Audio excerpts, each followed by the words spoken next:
Dr. Martinez, tell us, children. You do see children. You do see a fair amount of children in your practice. Is that true? I do. I actually, I have been a dentist for 19 years, but previous to that, I was a dental hygienist. And my very first position was working in a infant clinic. We used to treat babies from 6-month-old babies to 18-year-olds. It was a pediatric clinic, and that was my first experience in dentistry. I have now been treating my patients, their children, and it's wonderful. And actually, when I became a parent, I realized how difficult it was. I used to be very, kind of judgmental, if you will, before you have kids, to say to a parent, get them off the bottle at 1 year and do this and do that. And then when I started having my own children, I realized how difficult it really was to change all that. And my perspective changed completely. And now I'm like a lot more forgiving when patients tell me, I can't get them off the pacifier, or I can't get them off the bottle. I totally understand now. And does it make it right? I mean, it's not a healthy habit, but I can totally understand that because I don't have a different perspective.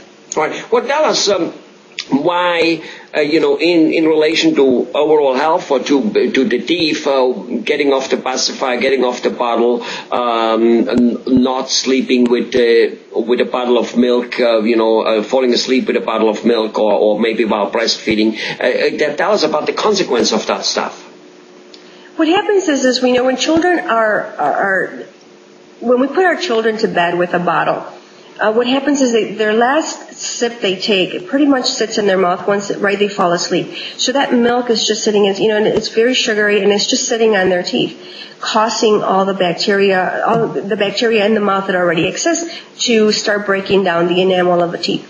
There is such a syndrome that's called nursing bottle caries, when we see with little babies, 8-month to 3-year-old kids, where all their front teeth and their first molars are decayed. And usually this is from children being fed this bottle at night. Not all of them get it, though, but children that have weak teeth to begin with.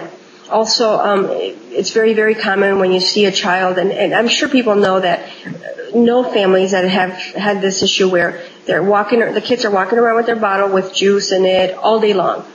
So it's a constant insult of sugar onto these teeth. Couple that with parents being too tired to take care of their kids' teeth, with a little gauze and water, because sometimes that's the last thing you want to do at that point. You want to just go to sleep after you've been running around after your baby all day long. But coupled with that and lack of care, and you will get a baby with problems. Again, it doesn't happen to everybody, but it's very, very common. And that's why they wrote about it. And that's why we always talk about children, why it's important for them to visit the dentist at a very early age, and why it's important to brush their teeth as well.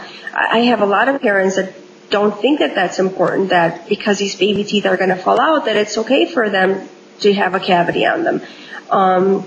And that tell us, when should a parent bring the baby to a dentist, and what should be the action there, kind of like, because if a child has little or no teeth, I mean, there's maybe nothing to do, but tell us a little bit when children should go to the dentist. Sure, I'll tell you what my feeling. For instance, there are children that are very independent. There are children that are very, you don't even have to tell them to sit down in the chair at 2 years old, and they will walk in and sit down. Mind you, when they sit down and they realize that it's a serious thing, that you're going at them with gloves and a mask, they start crying and they might walk away.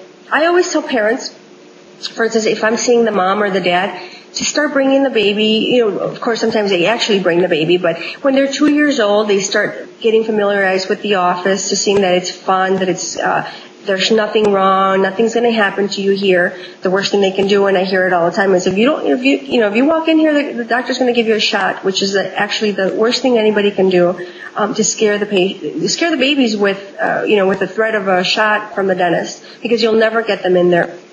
So I really think that it really depends on the maturity level of a child when we can actually do some work on the child. But sometimes it could just be a fun, let me take a quick look in there, check at 2.5, just to make sure that things are going okay. Granted, we might not get anything done. You're absolutely right. But I think at least as the patient, the baby sees that there's nothing wrong, that it's fun, that it's exciting. I think especially if they have siblings, they start wanting to be just like their older brother or their older sister, and it becomes a fun experience.